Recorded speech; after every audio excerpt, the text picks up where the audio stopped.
বলে এই যে ঠাকুরকে সাক্ষী রাখে আমাদের শিশুবাড়ি কার্যিপাড়া ঝর্ণা কার্জি, আপনার বিআইনি আর কি, বিআই তো নাই, স্বর্গবাসী হয়েছে। ওনার ছেলে বাপন 2 নম্বর ছেলে, আপনার কি নাম জানেন? বাসুদেব বর্মন।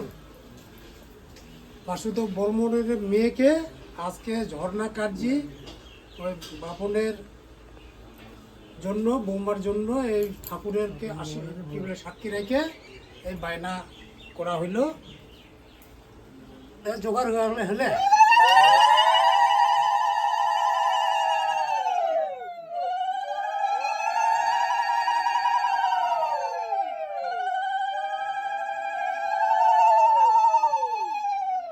এই টাকাও হারায় না, যেন মেয়েও যেন হারায় না।